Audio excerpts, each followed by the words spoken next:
This guy's no SEO dummy.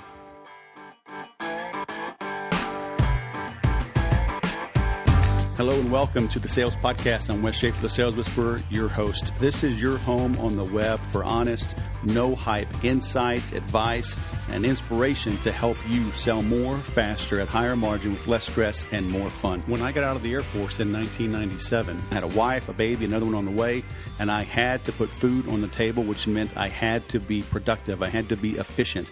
I had to be successful at making sales. And I was.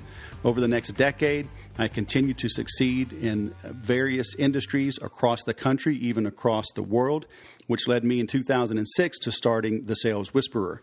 Since then, I have built a big business and a big family, and I have fed my family, provided for them based on my own skills, my hard work, my dedication, my insight.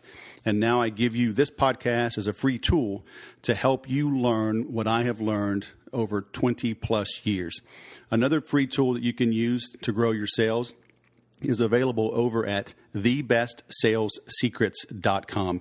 Head on over there, and it's over 21 pages of advice, things including the 7 keys you need to apply to win at sales, how to look at money, and the true purpose of the sale. So again, head on over to thebestsalessecrets.com for that free tool.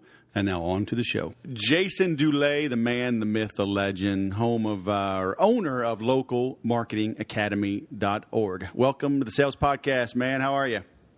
Doing good. Thanks for having me, Wes. So, I did a little search. I was looking up SEO experts, marketing experts as I prepare for this SEO presentation at Entrepalooza in October. Ran across your profile. You've got an interesting gig going on. Would you mind take a minute or two, tell everybody a little bit about yourself, and then we'll dive down the rabbit hole? Sure. So I've been working in SEO for the past 4 years now. I started off when I was working in Singapore. I managed the online marketing SEO for an ad agency over there. Okay.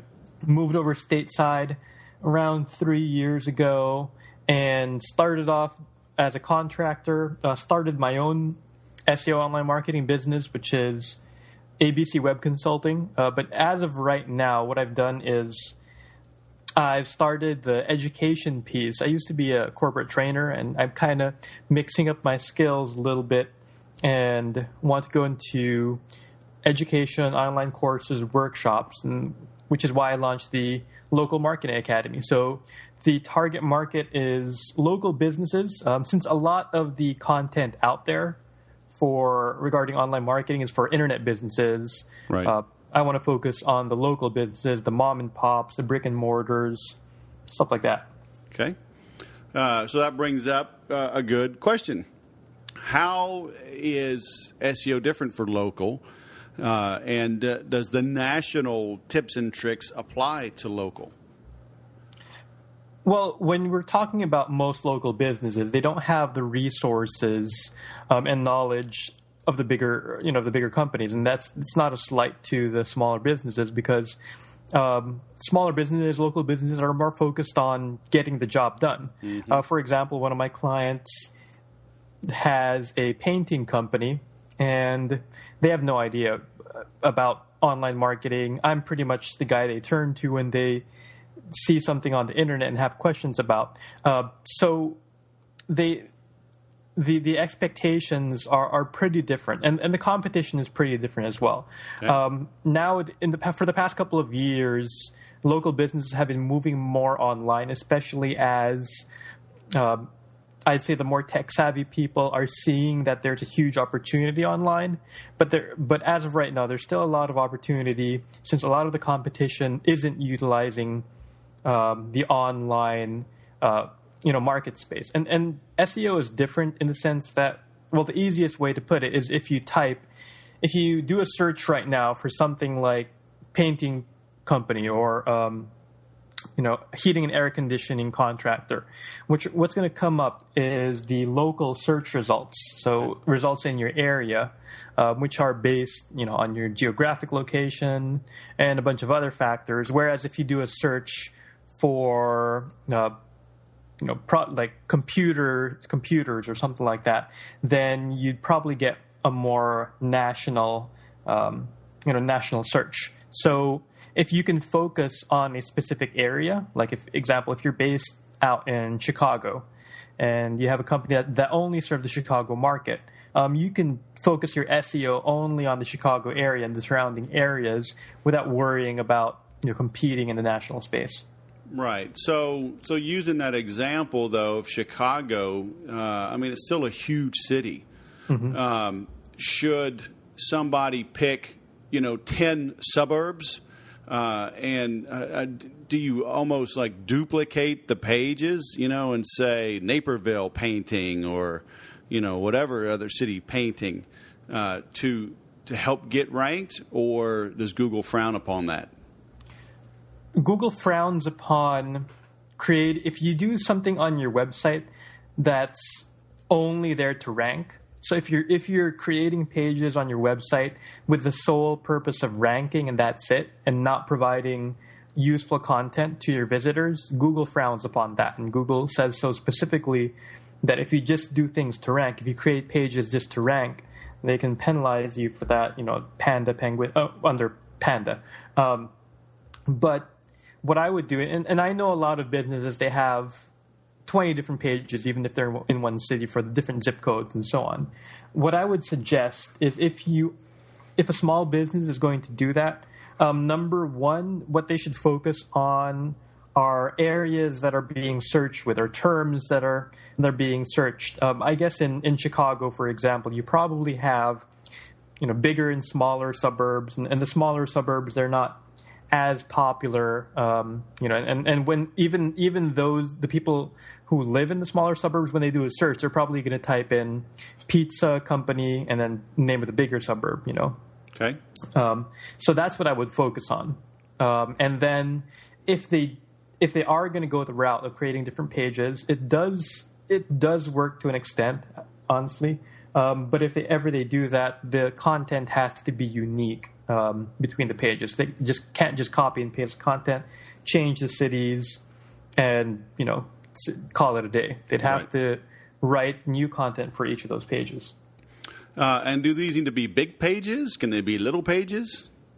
I find big pages and little pages, but there's no specific rule, but the best practices are whenever you have a page, it should have around at least 300 words. You should have a picture there. So that's pretty much the minimum you should have on the pages. Okay. So I was going to ask you about that. Pictures and like video testimonials. Would that be a good way? Let's say I get a client, like I know Naperville because a buddy of mine lives there. So get like a quick testimonial, maybe throw it up on YouTube and say, Naperville painting testimonial for Wes's painting, and then embed that on my site, and then maybe have, wesispainting.com / best Naperville painting company, or, something like that. Yes. And that would serve, and that's an interesting point, because if you create a page like that, it's not just, you can pass it off as not just trying to rank. Right. If you have a space for it, because you want to show the folks in Naperville that you serve their area. Right. So you can show them homes you've painted in Naperville, the customers, the testimonials of customers in Naperville. So it's very specific content, and that would be a pretty good practice. But one thing to take note of is also, Google can't read your videos. So you can't just have a video and not have the text be different. So because Google can't, they can't read the videos. They can only see the text. The spiders can only read the text. Right. So how much different does the page need to be? I mean, you have 300 words, let's say. And, is it a total rewrite? Is it 30% different? How do we know what's enough? Once again, Google doesn't tell us specifically because they don't want us to do it in the first place. Their rule is it should be totally different. Yeah. What I would do is I would just, if you have a certain format, let's say on the page you start off with an introduction of your services, then you talk about the area, then you talk about your customers. I would use the same format and just rewrite the pages entirely without looking at the previous pages. That way, the content is going to be unique, but you still have a flow for each of the pages. Right. And so having images, though, and video, I mean, would you recommend that? Because, I see those ranking well. I mean, certainly pages and posts with video appear well. I mean, Google owns YouTube, right? Mm-hmm. But, can they just take a bunch of pictures, And I'm always encouraging people, especially contractors. I mean, there's a never-ending opportunity to take pictures of something. Mm-hmm. Right. But even just testimonials, or you're just a happy couple, happy client, just having a picture, is that enough, and is that, would you recommend people put up more pictures and more video to help get ranked?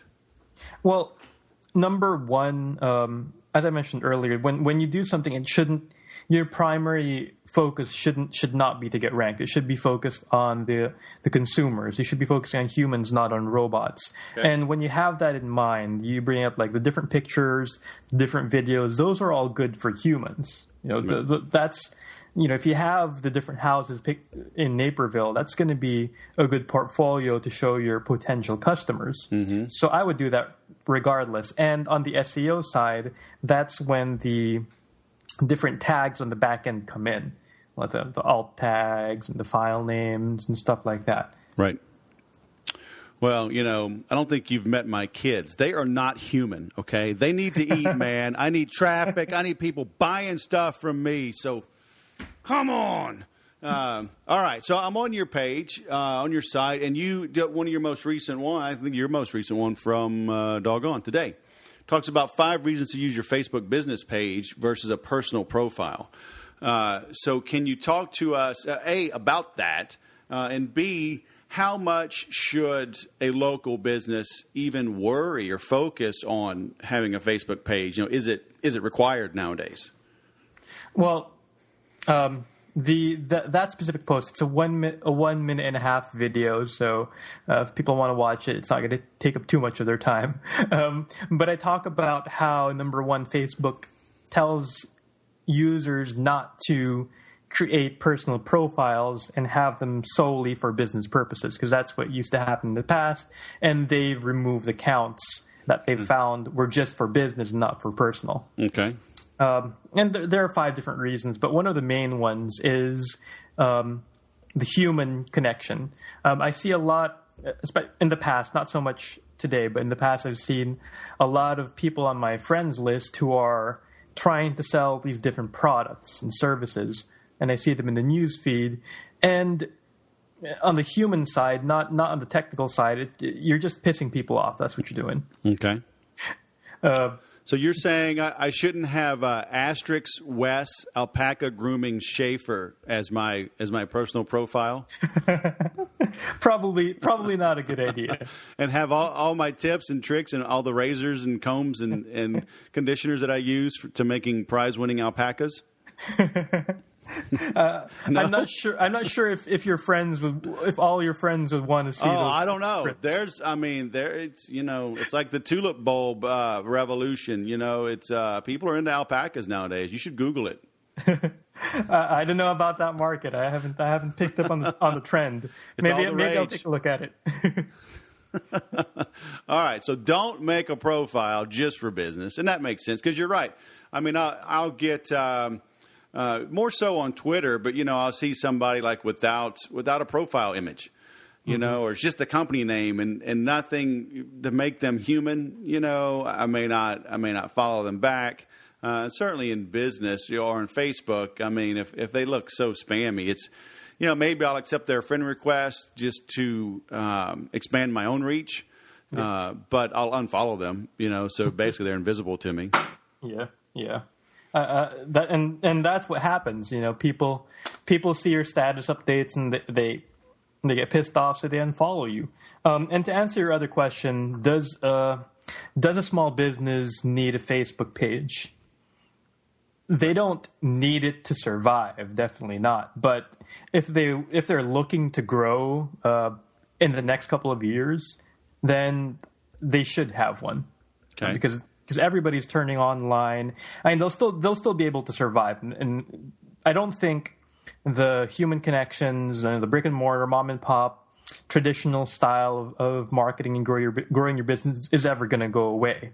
But the market share of businesses that are just doing that versus those who are online is going to go smaller and smaller because as time goes on, more and more people are going to look online rather than pick up the phone book or even walk to the store. We're getting lazier as a culture. So you have to cater to the audience. Well, I mean, by all means, be online. But I mean, I look at my own usage, and I can't think of anybody that. I mean, just because I saw their Facebook page, I actually bought something. Now, I did buy something through Instagram, interestingly enough, just this month. Somebody that I followed, one of these survival sites, and they had a little – actually, I made 2 purchases, and it was just a good deal. One was a little survival tool, a little package. One was on a knife, and they threw in a couple for free. But it was small, you know. Yeah. I think one was $15, the other was maybe $50. But now they do have my contact info, right? So they can market to me.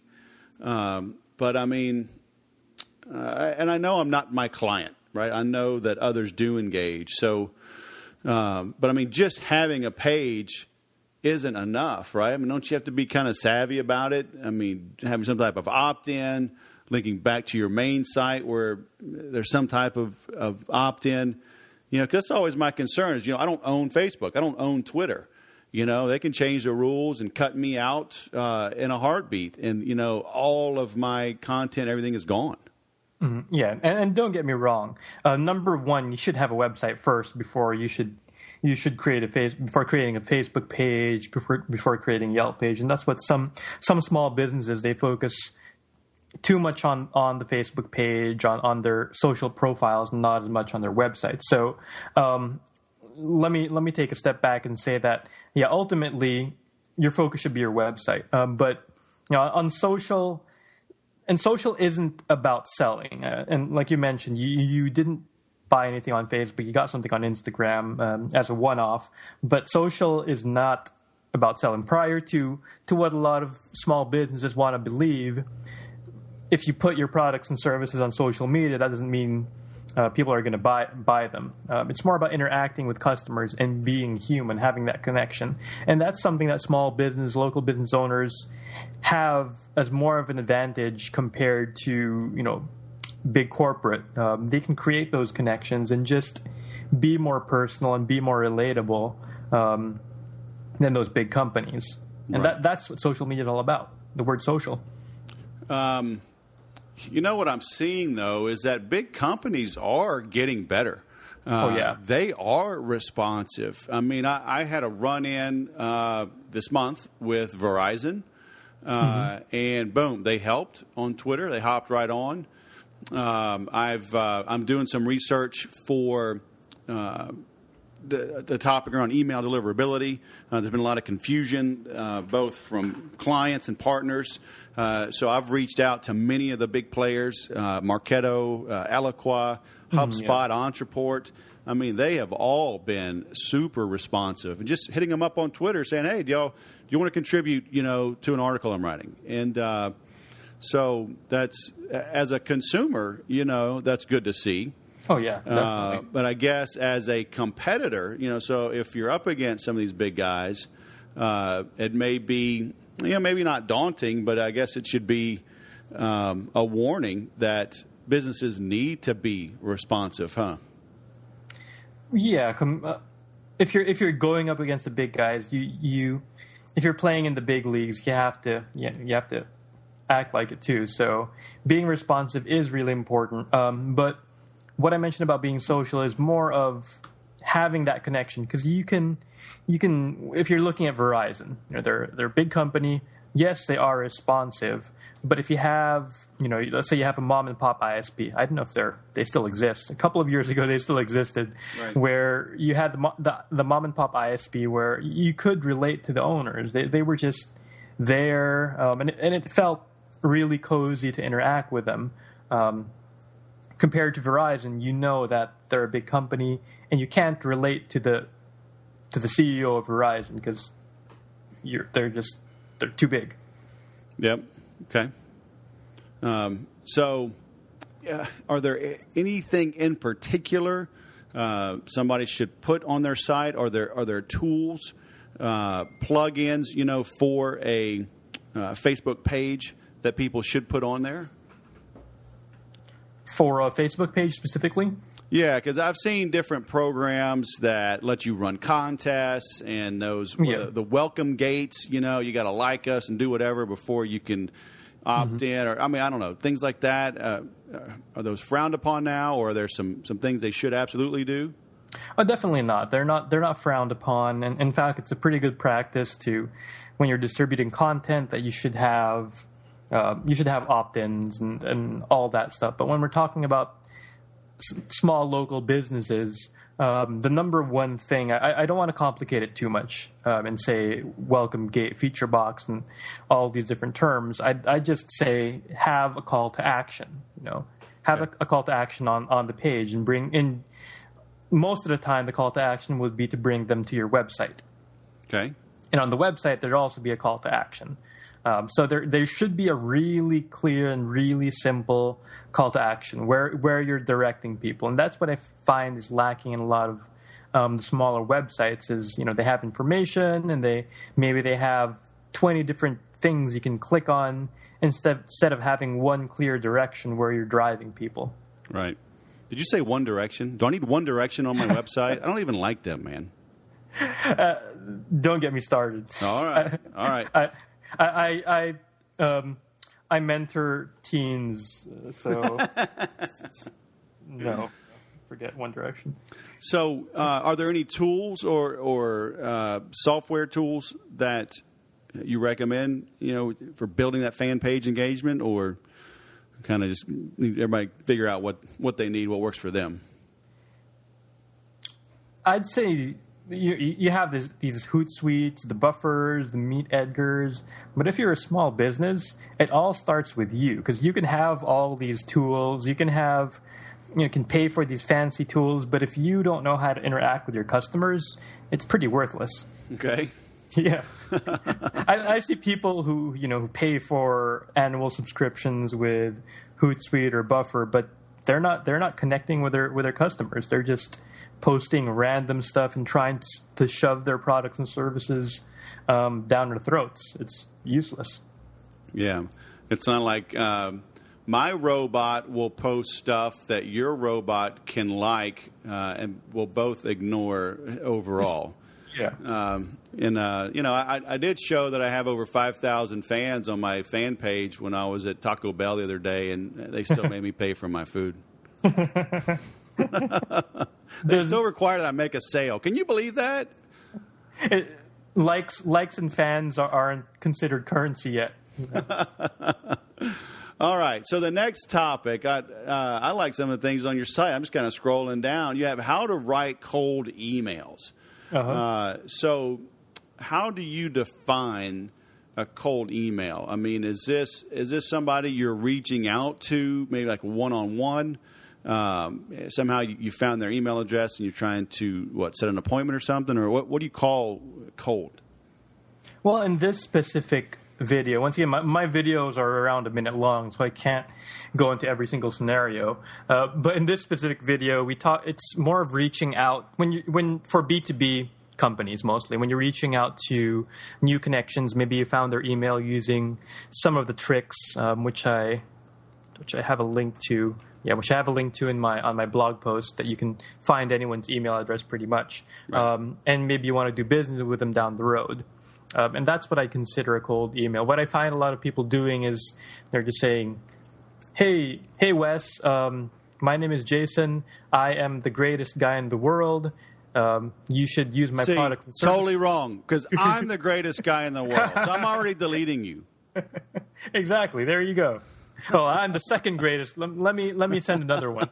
I'm the second greatest guy in the world. Oh, you're only the second greatest? Oh, no. I only want to deal with the greatest, so leave me alone. See, there's no way to win when you write emails like that. There you go.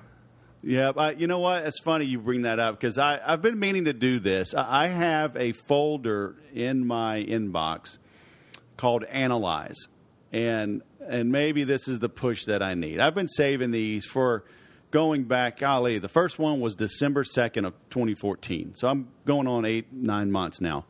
And it's cheesy emails like that, right? Like here's one, just, hi, comma, my name is blank, and I wish to share our unique insight with you. And then he's got stuff in different fonts, different color. It's like, are you kidding me? And then I got this like 3 times within an hour. So you're saying don't be that guy. Yeah, don't be that guy. It's all about online is about it's still about creating connections. Whether we're talking about social media, whether we're talking about these cold emails, it's all about being human and creating connections. Right. And if you're just copying and pasting, which is what that guy obviously did, if you have different fonts in your email, you're copying and pasting between different programs or something like that. Right. And it's obviously not personalized. It's not human. Right. So that's where a lot of people get things wrong when it comes to online. They try to make themselves look bigger. They try to separate themselves and be all corporate and be all cool, when that's the exact opposite of what they should be doing. Right. So are you saying, I mean, it's basically better to kind of let your hair down, let people see some of your warts and imperfections, rather than try to be this perfect little image of I don't know, of unreality? Yeah, absolutely. Absolutely. It's all about being human, being able to connect. That's the online, and especially with social media now, where, all the secrets are out there. It's all about transparency, and we know that the government already knows about all the stuff we're doing, so there's no use in hiding. Right. So what are you doing then on your page? I mean, this is all very educational. I can see a way to opt in, but I mean, how are you monetizing your own site? How are you training people? How are you making your money to stay in business, to help more people make money to stay in business? Good question. And as you look at the site right now, there's nothing about the paid products and services, nothing at all. And I introduce it once people opt in. Once they sign up, you can look in the sidebar. There's a free course for more likes, leads, and sales. Okay. Once they sign up for the free course, they get the free course, and it's a lead-in to the paid course. Gotcha. So I want to be able to make sure that, number one, my people are interested in this specific topic before I try to sell them something. So them signing up for the free course is what I determine as my measurement for their interest. Gotcha. And is that just a personal preference that you just kind of easing into the sale versus being more overt about it? Personal preference, and I've seen a couple of other really successful people do it. So if you want to be as successful as them, what I'm doing is studying what they're doing. For example, Derek Halpern is probably one of the main examples.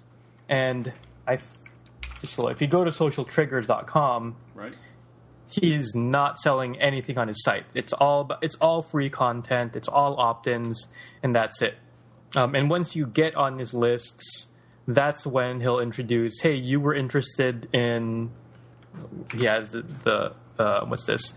Get 5,000 subscribers. You were interested in getting 5,000 subscribers. I also have this free training course to get, 1 million subscribers or something like that. Right. But how, and I agree, I mean, Derek's great, but if somebody is starting out, this could take weeks or even months to monetize, right? It's a slow play for sure, and well, for my target audience, like the local businesses, I would not suggest this at all, because it's a really slow play. It takes time to build your credibility and build that trust, but in the long run, it pays off a lot better because you build the credibility of a giver, and people like when you give so much information, people want to give you their money. And that's the idea behind my content strategy is I want to give out so much free information that people will be embarrassed not to pay me. So how do you put food on the table, though, while you're building up this goodwill? Right now, I do have a couple of people in my class. I launched a beta class. I've created, over the past couple of years, I have created connections, and I am running a beta class right now, which is paying a little bit, but I still have existing SEO clients. I'm not accepting any new clients, right? Because I'm focusing on the education piece, but I still have existing clients, and I like keeping them around because I already know how their business works. I've worked with them for years. Right. I know what they need. I know what's going to work for them, what's not going to work for them. So keeping them around is really beneficial. Yeah, so now I just wanted to be clear on that with everybody listening. That I mean, your process is smart, but it's not profitable in the beginning. Oh yeah, but it can add another stream of revenue. It's organic. It's more natural. It's easier for people to connect with you. You know. So, but I just want to be clear. Anybody listening, it's kind of like your side hustle, right? And unfortunately, you got to do it, right? You got to do what you already do, and then you got to do this as well. Otherwise, you'll never build that residual, that second income stream. You'll always be tied to the job. Trading hours, for dollars. But you mentioned SEO, and I'm kind of a little bit on an SEO kick here. Like I said, as I prepare for my presentation in late October, but what are some of the things you do for your SEO clients that others could do on their own? Maybe not as well, but at least can you send them on the right path? From an SEO perspective for their sites and for their business. Well, what I would say for your listeners is, number one, do your research. Do the keyword research. And they can Google how to do keyword research, but that's the first thing I would focus on is making sure that you focus on the right keywords. Because when you think, okay, I want to rank for this, you have no idea what the competition is like, how many people are searching for those terms, or even if they're using those terms when they're searching, they might be using different terms, and that happens a lot of times where a business owner thinks maybe they're using this term, but they're using another one. So it's all about the research, and once you have the research, that's going to help identify what you need to change on your site and where you go moving forward. Because I've seen companies who apply all these SEO stuff. They work on their H1 tags, their title tags, descriptions, and build backlinks, but they're focusing on the wrong keywords because they didn't do the research correctly in the first place. So all that effort is wasted. Right. So it all starts with the research. And is the Google keyword tool, is it good enough? Do people need to spend money on some other tools? If they're starting out, just use the Google keyword tool. Use Google keyword tool, Google Instant, and the Google search engine results page. If you open up a browser in incognito or private window and do an incognito search, just look at the competition as well and mix that in with the keyword research tool. That's enough. You don't need to pay for anything. Right. So for those, if you're new or you've never heard of this, whether you're in, like I use Safari a lot, but you can go to Safari and you can click on File, then New Private Window, right? If you're in Chrome, let me pull that up real quick. It's basically the same, right? File, New Incognito Window. Firefox is basically the same. So what you're doing there is opening up, basically you're hiding yourself from Google. And so it doesn't know where you are. It's like masking your IP address, right? So it's just going to show you what it thinks are the overall best results for a generic user anywhere in the country? Right? Well, it still takes into account where you are, okay. But everything else you said is correct. Okay. And I wanted to point out that it does take note of where you are because it's significant for the local businesses. Okay. When you're doing a search in incognito, it's still like for a photographer, it's still going to show the results in your area. But yes, you are hiding yourself, and to be specific, it's the cookies that that it's not keeping track of, because Google knows everything you do on your computer, on your browser, and one of the major reasons is because they want to serve relevant content and relevant ads to you based on your behavior. Right. And if you use incognito, you're just you're an incognito person. You're a guest, so you don't have any personal preferences, and that's a lot more neutral compared to using a normal browser, not in incognito or not in private browsing. Right, because, I mean, based on personal preferences and these cookies, search results can be different, right? I mean, two people, like I could sit here in my same house, two different computers, me and my wife, and the organic search results could potentially be different, right? Oh, definitely. Especially if the most relevant example I can give is if you have your own website. Let's say you have the painting company, and then you open your website a lot. You search, you go into Google search results and search painting company in Tulsa, and then you click on your website a lot. Google thinks, well, this guy likes this website a lot.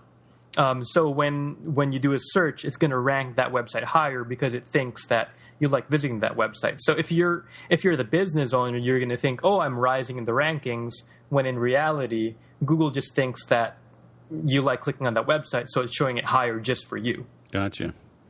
Yeah, so doing an incognito search and then searching yourself, searching your competition, searching general keywords pertaining to your industry, that'll show you how you really are ranking and where you need to improve, right? Exactly. Very cool. All right, man. So where can we send people to learn more about you? I mean, we mentioned the localmarketingacademy.org. Is that the best place to send people? Yes, it is. If you head over to localmarketingacademy.org, I do have, if you want to find information about me, there's the About page. They want to sign up for the free courses. There's the free courses over there. Or if they want to consume the videos, they're all there. Yeah, you've got some cool things here. So the free course on more likes, leads, and sales. We've got this find anyone's email address. That looks kind of interesting. And the $1 million local business blueprint, right? Yep. All right. Very cool. So any parting words of wisdom for our listeners? I just want to focus on what I mentioned earlier. When you're thinking about SEO, social, all these crazy, overwhelming internet stuff, your number one focus should be about people, should be about creating connections and relating to people, not relating to computers and trying to trick computers. Because if you solve the people side of things, then most of the time you're going to solve the robot side of things automatically. Gotcha. Be a human being. All right. Well, fellow human being Jason Dulay, thanks for coming on the Sales Podcast, man. No problem. It's my pleasure, Russ. Hey, have a great day. You too. You know things are changing when SEO gurus tell you to just be human and stop trying to game the system. And that's a good thing for all of us. In my SEO talk coming up at Entreport's Entrepalooza, that was a big thing that I was able to reaffirm. Ironically, I've always done my marketing that way. I've written a lot of content. I've written long content, created videos, created audio, podcasts like this to help the human beings in my life, right? People that run across the sales podcast looking for sales and marketing automation. Give first. I always say, give away your best stuff for free up front. People will benefit from it. They'll appreciate it. They'll reciprocate because you're giving away your best stuff for free up front, and they want to thank you, right? And they'll do that by recommending you. They'll do that by buying from you. So SEO, Google and the other search engines are just trying to answer your questions. And so you and I as human beings just want answers. We're happy to buy if we know, like, and trust you. So this was really covered in depth at Traffic and Conversion Summit I went to earlier this year, early 2015, where they focused on, the new word now is UX, stands for user experience. The funny thing is people say that I'm good at SEO, and really all I've ever done is focus on the user experience. And, of course, taking the time to document things, have a good headline, use keywords in my images, use keywords in the description, sprinkle in a few keywords in the actual content, but not overwhelm it. And I've been rewarded by the search engines over the years. So, it's refreshing to hear that the way to now dominate SEO is by being a human being. That's great for all of us. That'll do it for today's show, but the learning and the doing now follows. If you would like my help to implement what needs to get done, help you identify what needs to get done and the best path and the best vehicles to use to accelerate down that path, please head on over to thesaleswhisperer.com/IPA. There you will see an overview of what I call my initial process assessment.